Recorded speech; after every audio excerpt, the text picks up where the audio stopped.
아침엔 세계 시간입니다. 중국 시진핑 주석이 지난 4일 새 1호 명령으로 인민해방군 전군에 훈련 개시 동원령을 발표했습니다. 시 주석은 언제라도 전쟁에 나설 수 있도록 준비해야 한다고 강조했습니다.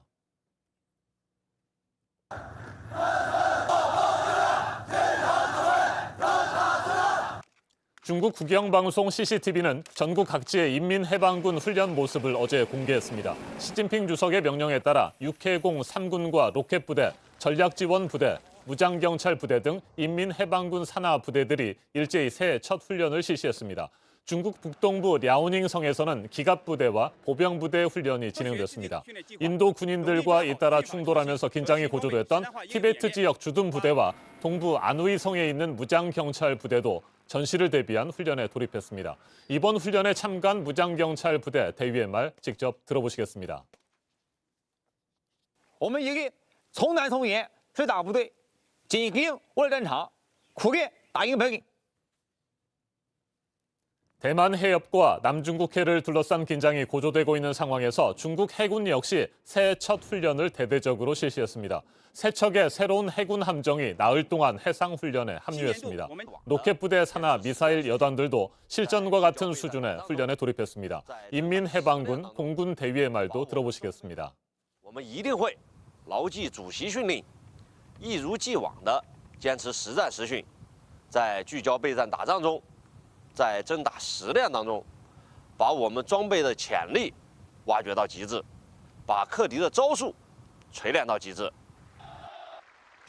시진핑 주석은 2018년 이후 해마다 새해 첫 근무일에 전군 훈련 개시 동원령을 발표해왔습니다. 그런데 올해는 작전과 훈련 일체화 등 훈련에서 실전으로 전환하는 능력을 강조한 것이 특징입니다.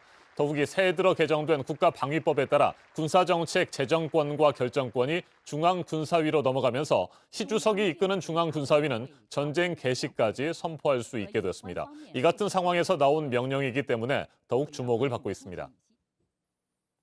새해 들어 바뀐 중국 국가방위법 내용과 시진핑 주석이 1호 명령으로 전시 동원 훈련을 지시한 배경 등을 중국 전문가와 좀 더 자세하게 짚어보겠습니다. 한국외대 국제지역연구센터장을 맡고 있는 강준영 교수 전화로 연결됐습니다. 교수님 안녕하십니까? 네, 안녕하세요. 네, 중국 정부가 국가방위법을 개정해서 지난 1일부터 시행하고 있습니다. 네. 방위법 구체적으로 어떻게 달라졌습니까? 네, 크게 한 세 가지 정도를 볼 수 있을 것 같은데요. 지금 지적해 주셨습니다마는 군사정책 수립과 결정의 권한을 중앙군사위원회로 이관한다. 이 중앙군사위원회 주석이 시진핑이란 말이죠. 이제 그러니까 기본적으로 시진핑 주석의 권력 강화 쪽에 좀 초점이 맞춰져 있고 특히 주목할 만한 거는 그 분열 방지, 발전 이익 수호라는 작구가 들어갔다는 겁니다. 네. 뭐 당연히 그 발전 이익이라는 게 애매하긴 하지만 발전 이익에 이 저해가 되는 부분이 있으면 군사활동을 포함해서 전민을 동원하겠다 이런 의미가 들어 있고요. 또 하나는 이 분열 방지라는 거는 다분히 대만을 겨냥한 그러니까 그 대만이 중국으로부터 떨어져 나가려고 하는 거를 묵과하지 않겠다라는 메시지입니다. 또 하나는 중대한 안전 영역이라는 이름을 붙여서 국방의 범위를 확대했습니다. 우주라든지 전자파, 사이버 공간, 본래 뭐 국경 영해 영공 이런 게 우리가 보통 얘기하는 국방 아니겠습니까? 네. 여기에 이제 우주 공간까지 집어넣었다.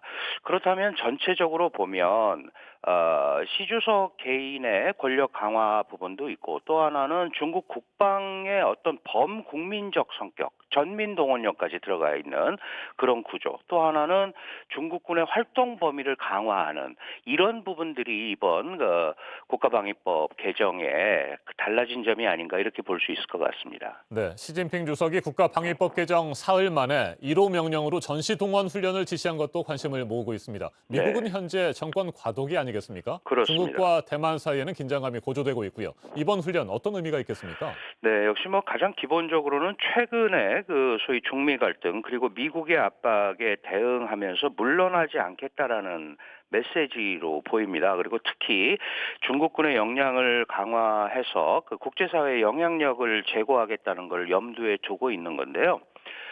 좀 전에 지적을 했습니다마는 그 국가 분열 진압에 군대 사용을 허용하겠다 이런 거는 바로 대만의 독립 세력 겨냥 그리고 남중국해 지역에서의 어떤 그 유사 문제에 대한 대응 차원이 하나 있고요. 또 하나는 미국이 물러나지 않으면서 강군 노선, 강력한 군사력 건설하는 노선을 그대로 진행하겠다라는 그런 메시지를 주는 거다. 결국 지금 전 세계적인 변화와 그 중국이 스스로 얘기하는 100년 만의 위기 이거를 돌파하기 위해서 크게 두 가지. 하나는 강력한 군사력 건설, 하나는 시진핑 권력 강화. 이걸 가지고 돌파하겠다는 메시지가 아닌가 이렇게 판단이 됩니다. 네, 새해 들어 중국 공산당 당원 권리보장 조례가 개정된 것도 살펴볼 필요가 있어 보입니다. 핵심 네네. 내용을 한마디로 정리를 하면 주저없이 지도층을 비판하되 시진핑 주석만 빼고 비판하라. 이런 정도로 정리를 할 수 있을 것 같은데 네. 어떻게 평가하세요? 네, 그렇게 보이죠. 왜냐하면 당원조례라는 거는 당원들이 가져야 할 13개항 권리가 있습니다. 그걸 다시 강조를 했거든요. 그런데 거기 뭐가 포함이 됐냐 하면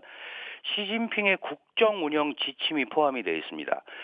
뭐 4개의 의식, 4개의 자신, 다시 말해서 시진핑이 강조하는 국정 운영 지침을 따라야 되는 거니까 저거는 비판의 대상이 안 된다는 거죠. 네. 거기에다가 또 마르크스, 레닌, 모택동 등소평 이론 이거에 대해서 반드시 고수해야겠다라는 걸 천명하는 겁니다. 그러니까 지금 현재의 중국의 발전 방향에 대해서는 더 이상 토를 달지 말아라. 이런 메시지란 말이죠. 다시 말씀드리면 당 중심 정치를 강조하면서 특히 올해 신년사에서 사회주의 현대화 건설의 시작이다. 이것과 완성이 2050년의 중국몽의 달성이란 말이죠. 그래서 일사불란한 시진핑 체제로 기초를 다지겠다. 그런 것들이 이번 당원조례 개정에도 들어가 있는 것 아닌가 이렇게 판단이 됩니다. 알겠습니다. 여기까지 듣겠습니다. 강준영 한국외대 국제지역연구센터장이었습니다.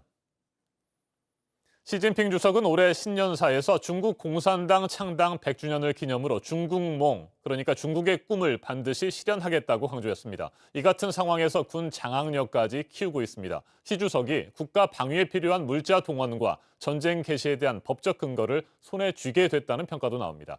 올해도 미국, 대만, 인도 등 여러 국가들과 중국의 갈등이 계속될 것으로 보입니다.